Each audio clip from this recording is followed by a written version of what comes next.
Hello everyone, hope you guys are doing very well. So hopefully आप लोगों ने ऐसे 500 एंड ऐसे 600 टैंक कर लिया होगा। थोड़ा सा हम 1 मिनट का शॉर्ट एंड क्रिस्प रिवीजन लेते हैं, उसके बाद हम चलेंगे ऐसे 530 की ओर। 500 में हमने क्या पढ़ा था कि ऑडिट एविडेंसेस ऑडिटर को लेने पड़ते हैं जो कि सफिशिएंट होने चाहिए, अप्रोप्रिएट होने चाहिए, रेलेवेंट होने चाहिए, रिलायबल भी होने चाहिए।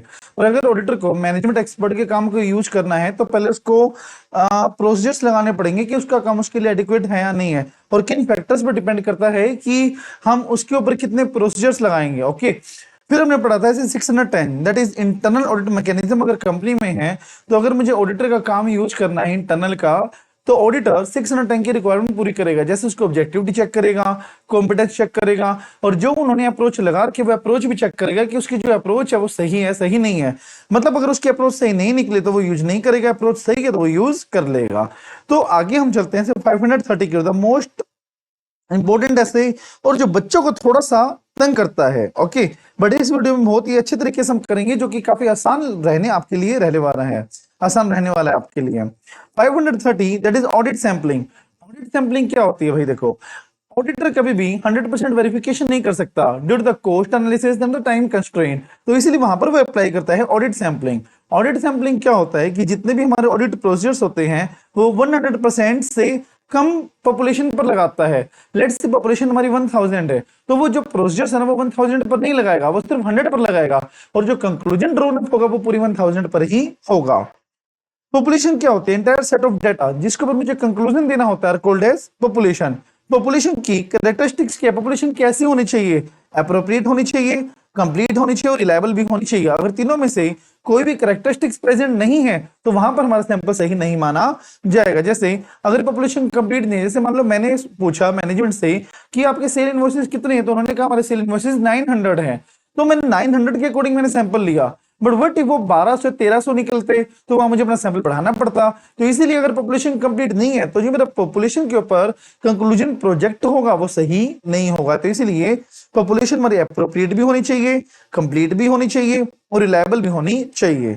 अब सैंपलिंग की बेसिकली दो अप्रोचेज आते हैं हमारे। पहला हमारा होता है स्टैटिस्टिकल सैंपलिंग और दूसरा हमारा होता है नॉन स्टैटिस्टिकल सैंपलिंग।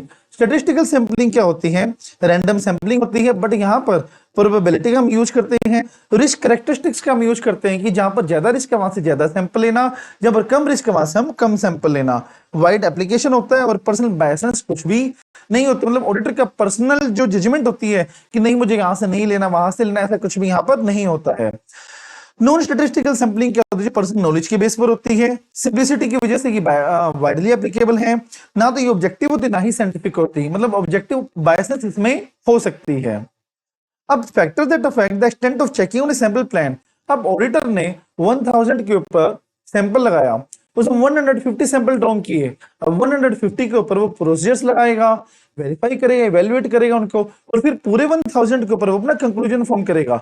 अब 150 जो मैंने पिक किए हैं सैंपल, उनके ऊपर मुझे कितने प्रोसीजर्स लगाने हैं, कितना एक्सटेंट तक मैंने उनको वेरीफाई करना, वो किन फैक्टर्स पर डिपेंड करता है। फर्स्ट साइज, अगर एंटिटी का साइज ज्यादा है तो मुझे ज्यादा वेरिफिकेशन करना पड़ेगा। State of internal control, controls अगर इफेक्टिव हैं तो डेटा हमारा रिलायबल होता है, तो देर बाय वेरिफिकेशन लेवल थोड़ा सा कम हो जाता है। Adequacy of the books, books अगर एडिक्वेट बनी हुई है तो रिलायबिलिटी ज्यादा होंगी, रिलायबिलिटी ज्यादा होंगी तो वेरिफिकेशन लेवल कम होगा। टॉलरेबल एरर रेंज, मतलब अगर मेरी जो टॉलरेंस पावर है वो अगर ज्यादा है तो वेरिफिकेशन लेवल कम होता है, टॉलरेंस पावर बिल्कुल कम है तो वेरिफिकेशन लेवल ज्यादा मुझे करना पड़ता है। मैं कहता हूं मैं 1% भी रिस्क सहन नहीं कर सकता, तो वहां पर मुझे अपना वेरिफिकेशन लेवल बढ़ाना पड़ेगा।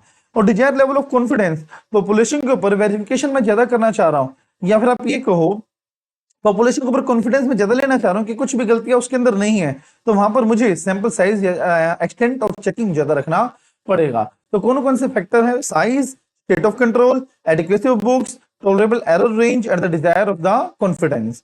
देन एडवांटेज ऑफ स्टैटिस्टिकल, अगर हम स्टैटिस्टिकल अप्रोच फॉलो करेंगे तो क्या क्या बेनिफिट्स हमें मिलेंगे? सबसे पहला सैंपल साइज, सैंपल साइज जो होता है वो पॉपुलेशन के इंक्रीज होने से इंक्रीज नहीं होता। क्यों? क्योंकि स्टैटिस्टिकल में जो यूज ऑफ प्रोबेबिलिटी होता है रिस्क कैरेक्टरिस्टिक्स के बेस पे होता है, मतलब पॉपुलेशन के बढ़ने से अगर रिस्क भी बढ़ता है ना तो हम सैंपल साइज इंक्रीज करेंगे, और सैंपल साइज हम इंक्रीज नहीं करेंगे।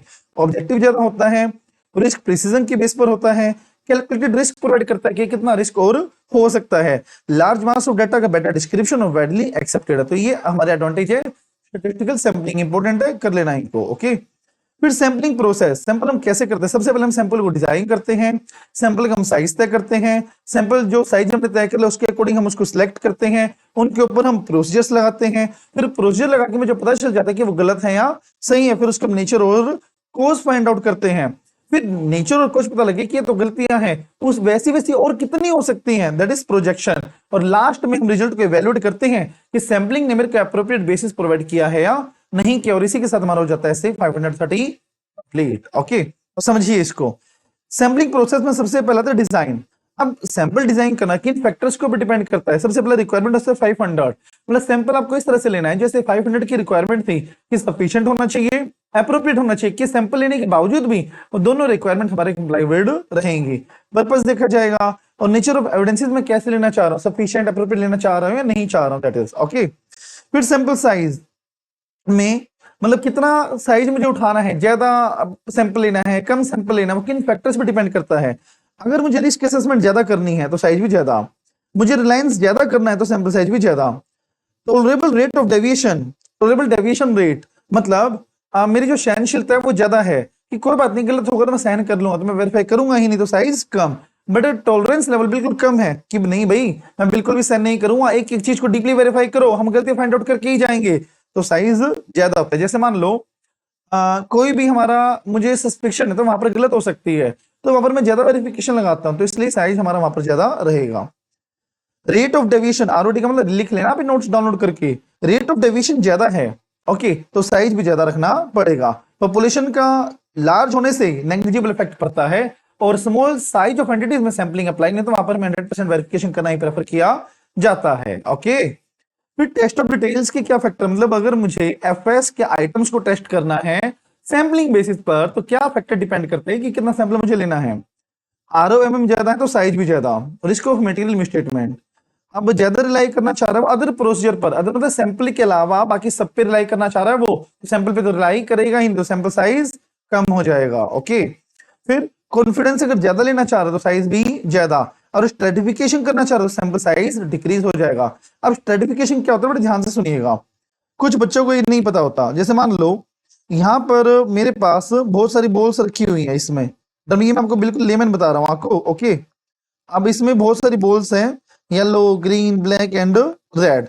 ये हमारी जो पॉपुलेशन है ना वो होमोजेनिटी पॉपुलेशन है, sorry not homogeneity, I am repeating again, ये हमारी हेटेरोजेनिटी पॉपुलेशन है, अलग अलग पॉपुलेशन है सारी। अब अगर मैं इसको वेरिफिकेशन करना चाहता हूं, मुझे सब कुछ अलग लगेगा कि भाई एक बॉल दूसरे से बिल्कुल अलग है, तो मुझे सारी की सारी चेक करनी पड़ेगी। अगर मैं ऐसा कर दूं कि रेड वाली को अलग से कर दूं, ब्लैक वाली को अलग से कर दूं, ब्लू वाली को अलग से कर दूं, और ग्रीन वाली को अलग से कर दूं, और अपना कौन सा रहेगा, येलो वाली को मैं अलग से कर दूं, तो यहां से मैं सिर्फ एक उठाऊंगा, यहां से भी एक, यहां से भी एक, यहां से भी एक, और यहां से मेरा सैंपल पूरा हो जाएगा। तो इसीलिए अगर मैं स्ट्रेटिफाई करता हूं पूरी पॉपुलेशन को, तो सैंपल साइज मेरा डिक्रीज ऑटोमेटिकली हो जाता है, समझे।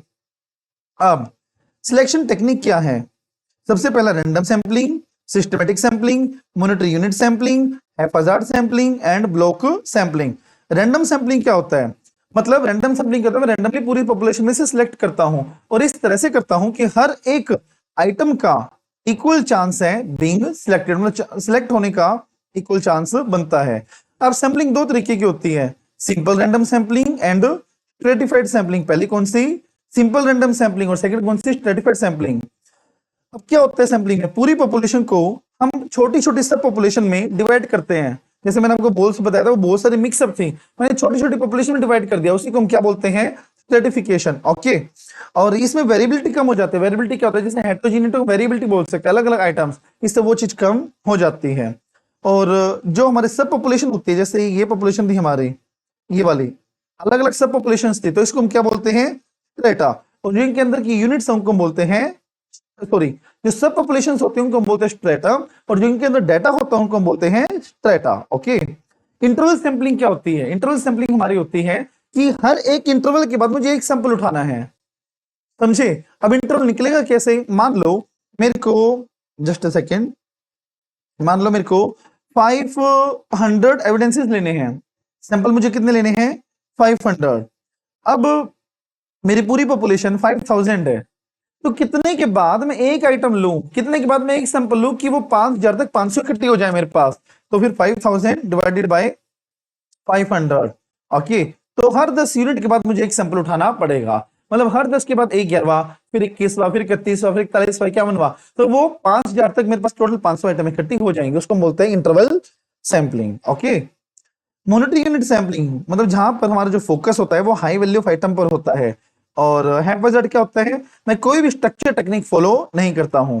Block sampling, selection of A block को कॉन्टिन्यूअस आइटम, इसमें और इंटरवल में बच्चे कंफ्यूज होते हैं। देखो इंटरवल में क्या होता है, एक इंटरवल के बाद मैं एक सैंपल उठाता हूं, एक टाइम के बाद या फिर एक सीरीज के बाद। और बेसिकली ब्लॉक में क्या होता है, कॉन्टिन्यूअस आइटम जो हमारी होती है उसका पूरा का ब्लॉक उठाता हूं, जैसे 21 से लेकर 30 तक पूरा उठा लिया, फिर 71 से लेकर 80 तक फिर उठा लिया, फिर 101 से लेकर 110 तक फिर उठा लिया, तो इसको हम बोलते हैं ब्लॉक सैंपलिंग। ओके, तो ये था हमारे सैंपलिंग टेक्निक। इसमें कोई भी आपको डाउट हो या स्पेसिफिकली आपको पूछना हो कि सर ये डिटेल में बताओ, तो आप मेरे को बता सकते हैं, मैं सेपरेट वीडियोस के ऊपर बना दूंगा। ओके,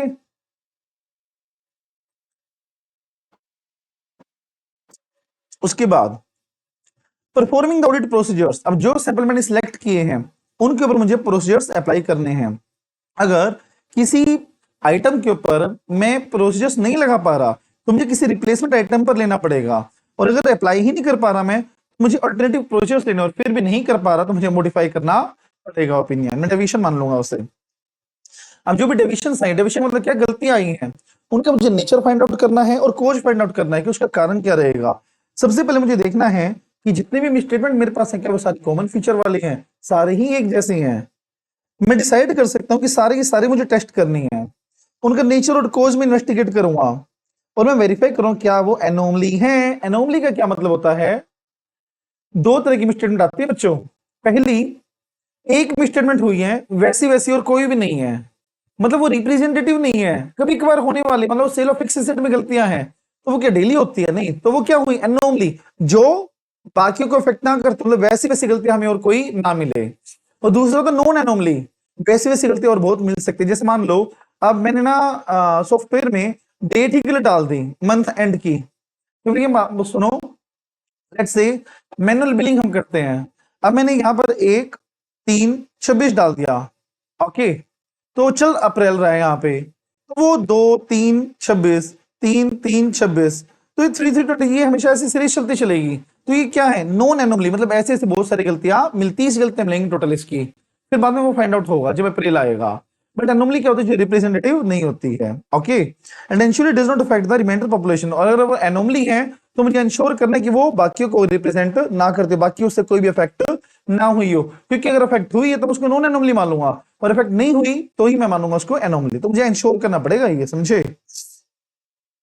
फिर हमारा आता है प्रोजेक्ट द स्टेटमेंट, प्रोजेक्ट करना पड़ेगा, एनोमली मुझे हटानी पड़ेगी। क्यों हटानी पड़ेगी, गैस करो कमेंट बॉक्स में, बताओ क्यों हटानी पड़ेगी।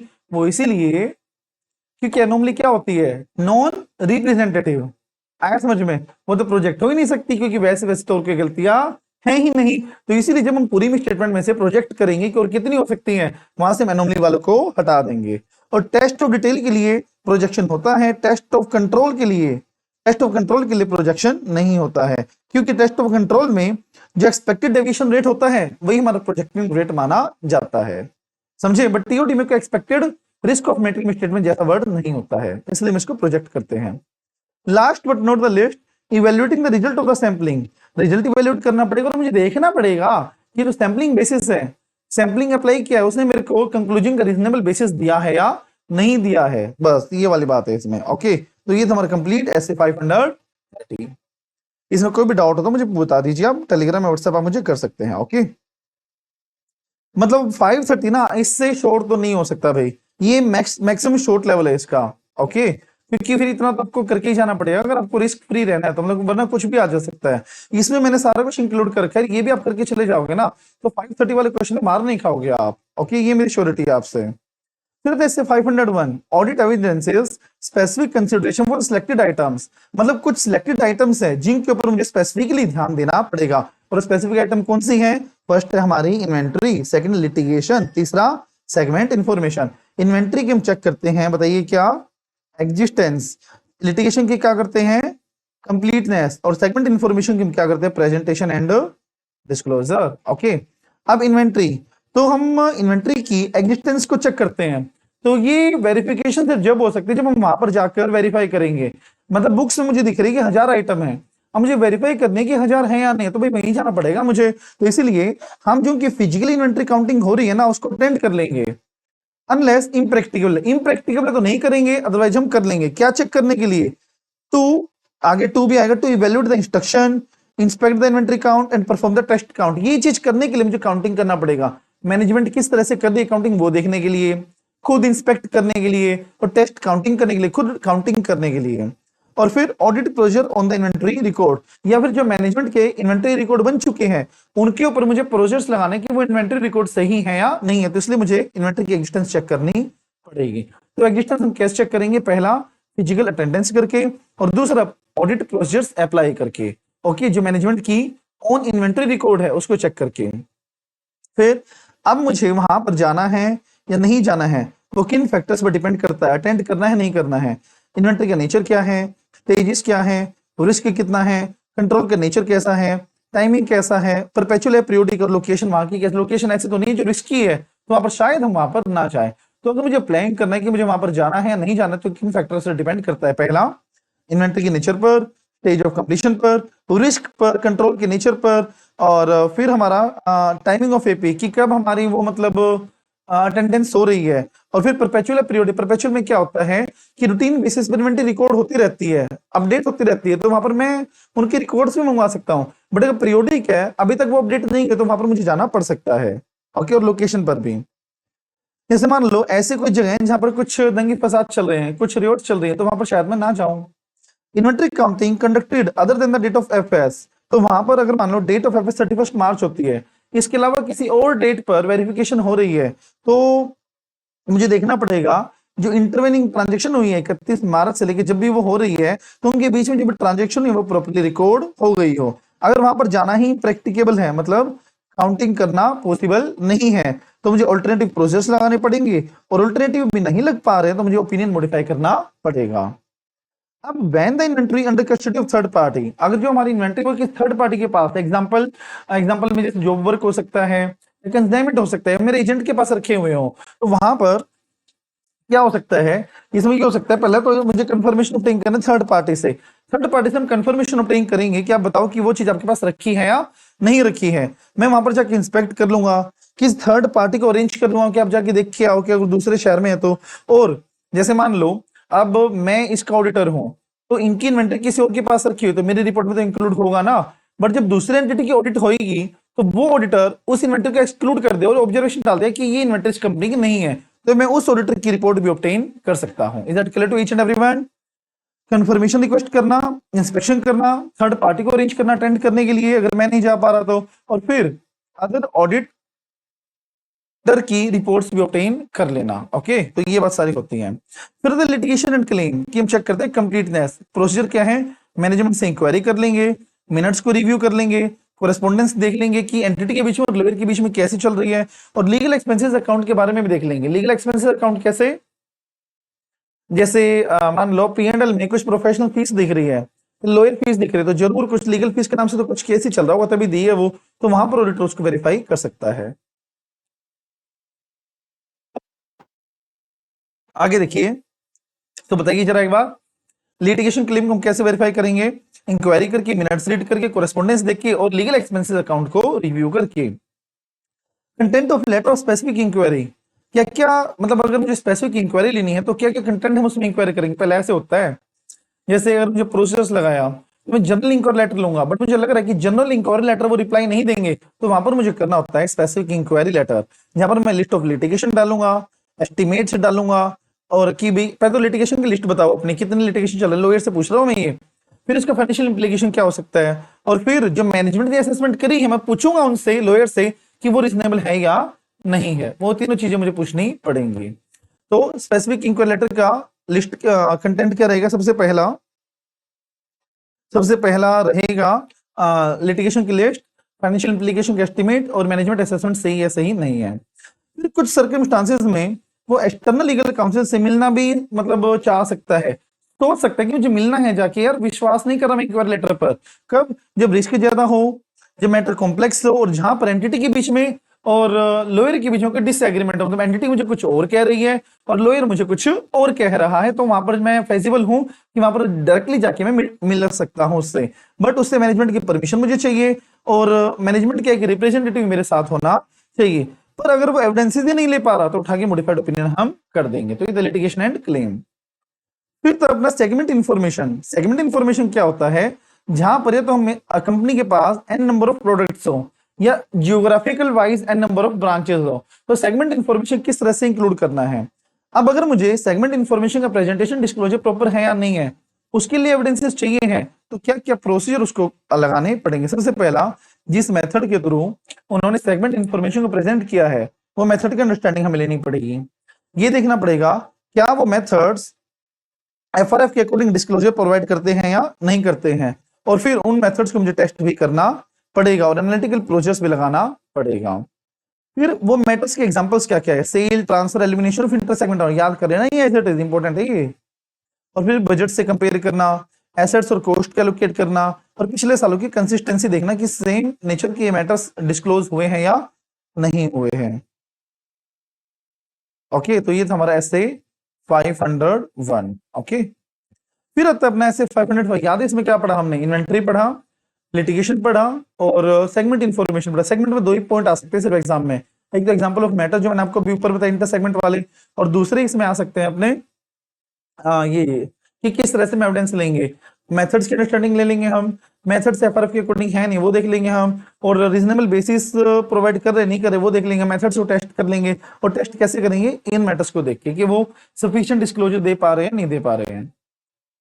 फिर आता है हमारा external confirmation. External confirmation basically होता क्या है, अगर ऑडिटर किसी थर्ड पार्टी से डायरेक्टली पूछता है कि ऐसा है या नहीं है, उसको बोलते हैं एक्सटर्नल कंफर्मेशन। एग्जांपल बताओ, जैसे कंपनी में 5 लाख रुपए के डेटर्स दिख रहे हैं, अब मुझे कंफर्म करना है कि एक्चुअली में वो डेटर एग्जिस्ट करते हैं या नहीं करते हैं, तो वहां पर हम सीधा डेटर से कंफर्मेशन ऑब्टेन कर सकते हैं कि ऐसा है या नहीं, कि आपको कितने पैसे उनको देने हैं या नहीं देने हैं।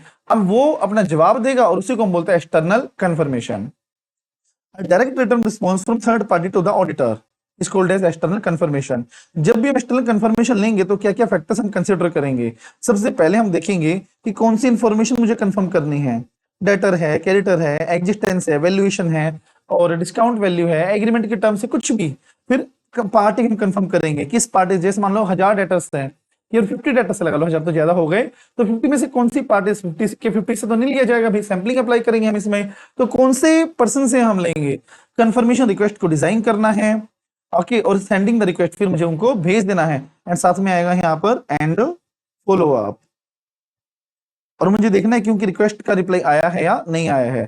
फिर अगर हमें डिजाइन करना है कंफर्मेशन रिक्वेस्ट, तो डिजाइनिंग किन किन फैक्टर्स पर डिपेंड करती है, assertion, risk of metal statement, layout and presentation, prior experience कैसा है ऑडिटर का, कौन से मेथड से हमें कंफर्मेशन भेजनी है। अब मैनेजमेंट के पर्सन से एक्सटर्नल कंफर्मेशन हम ले रहे हैं, मतलब मैनेजमेंट के तो क्लाइंट है वो, तो उनकी ऑथराइजेशन तो हमें चाहिएगी, और सामने वाले की एबिलिटी ऑफ कंफर्मिंग पार्टी, मतलब सामने वाले की एबिलिटी की वो रिप्लाई देगा या नहीं देगा। अगर मुझे लगता है कि वो रिप्लाई नहीं देगा तो it is not feasible to obtain the confirmation request from third party. अब मैं आपको बता रहा हूं कंफर्मेशन रिक्वेस्ट दो तरह की होती है, positive confirmation request, negative confirmation request. Positive कौन सी होती है, जहां पर उसको हर हालत में जवाब देना पड़ता है, चाहे वो एग्री करे चाहे वो डिसएग्री करे, समझे, जवाब देना पड़ेगा। बट नेगेटिव कंफर्मेशन में क्या होता है, नेगेटिव कंफर्मेशन में होता है कि वो सिर्फ जवाब जब ही देता है जब वो डिसएग्री करता है, मतलब एग्री कर रहा है वो तो जवाब ही नहीं देगा, और हम क्या सोच लेंगे कि वो एग्री करता होगा, पर जवाब कब आएगा, जब वो डिसएग्री करता होगा। दोबारा सुनो, अगर मैंने कंफर्मेशन रिक्वेस्ट भेजी, उसने जवाब ही नहीं दिया, और नेगेटिव कंफर्मेशन का डिजाइनिंग है, तो मैं देखूंगा कि जवाब नहीं आया और नेगेटिव है तो एग्री करता होगा फिर तो वो। और इसमें तीसरी टर्म है एक्सेप्शन। एक्सेप्शन का मतलब क्या होता है, जो इन्फॉर्मेशन बुक्स में दी गई है, जो इन्फॉर्मेशन उसने कंफर्म करी है उनमें डिफरेंसेस है, तो उसको हम बोलते हैं एक्सेप्शंस। ओके, और एक होता है नॉन रिस्पॉन्स, की जवाब ही नहीं आया या वो अनडिलीवर्ड रह गई, दी नहीं, पहुंची नहीं। मैनेजमेंट मना कर रही है, जैसे यहाँ पर ऑथराइजेशन लेना था ना, मैनेजमेंट ने मना कर दी कि आप नहीं ले सकते हमारे पर्सनल से या फिर हमारे मतलब क्लाइंट से कंफर्मेशन, तो हम रीजन इंक्वायर करेंगे, इवेल्युएट करेंगे कि उस ऑडिट के ऊपर क्या इंप्लीकेशन पड़ेगा, और अल्टरनेटिव प्रोजेक्ट परफॉर्म कर लेंगे, और अल्टरनेटिव एविडेंसेस नहीं मिल पाया तो मॉडिफाई द ओपिनियन।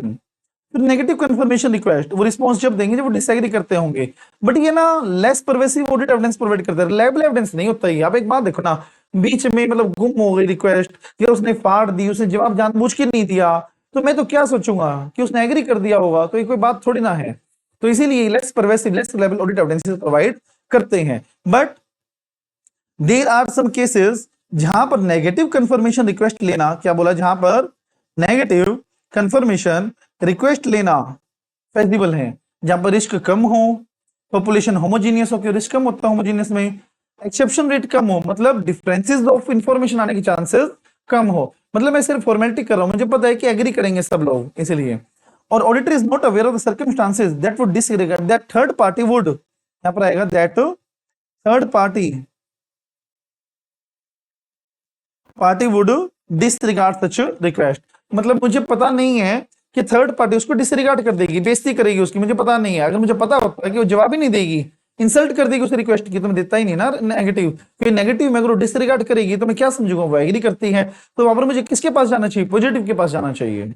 ओके, तो कब कब हम नेगेटिव ले सकते हैं, रिस्क कम हो, पॉपुलेशन स्मॉल होमोजीनियस हो, लो एक्सेप्शन रेट हो, और ऑडिटर को एडवर्स सिचुएशन के बारे में या कि वो जवाब नहीं देगा इसके बारे में नॉलेज नहीं है। और फिर जो मैं एविडेंसेस लिए हैं वो मुझे इवेल्युएट करने हैं, इवेल्युएट कैसे करूंगा मैं, चार चीजों में उसको कैटेगराइज कर लूंगा। जो एग्रीमेंट करते हैं, मतलब जो एग्री करती है इन्फॉर्मेशन, वो अलग से डाल दूंगा मैं। जो मुझे लगता है कि जवाब अनरिलायबल, झूठ बोला है उन्होंने, तो अलग कर दूंगा। जवाब ही नहीं आया उसको अलग से, और जो एक्सेप्शन है उनको अलग से। एक्सेप्शन मतलब जो अलग अलग इन्फॉर्मेशन आई है, बुक्स में कुछ हो रहा है और बता कुछ हो रहे हैं, अलग अलग है, तो वहां पर उनको मैं अलग से कैटेगराइज कर लूंगा, और फिर एविडेंसेस का मुझे इवेल्युएशन करना पड़ेगा। तो ये थे हमारे total 5 important assays of this chapter. अभी नेक्स्ट वीडियो में हम 3 एसेज और कवर करेंगे, that 550 and 510 and 520, that is analytical procedure. So इस वीडियो को अच्छे से देख लेना रिवीजन मोड में। अगर आपने सिलेबस कम किया है, चैप्टर नहीं भी किया है, तो छोड़ के बिल्कुल भी नहीं जाना है। ओके, इसको अच्छे से कर लेना। एटलीस्ट ये रिवीजन वीडियो भी आप अच्छे से देख लोगे 2 या 3 बार, तो भी आप एवर्स हो जाओगे, रिस्क फुलफिल आपका हो जाएगा। ओके, सो मिलते हैं नेक्स्ट वीडियो में। टिल देन, अगर आपको वीडियो अच्छी लगी तो लाइक कीजिए, कमेंट कीजिए और चैनल को सब्सक्राइब कीजिए। Thank you, have a next day.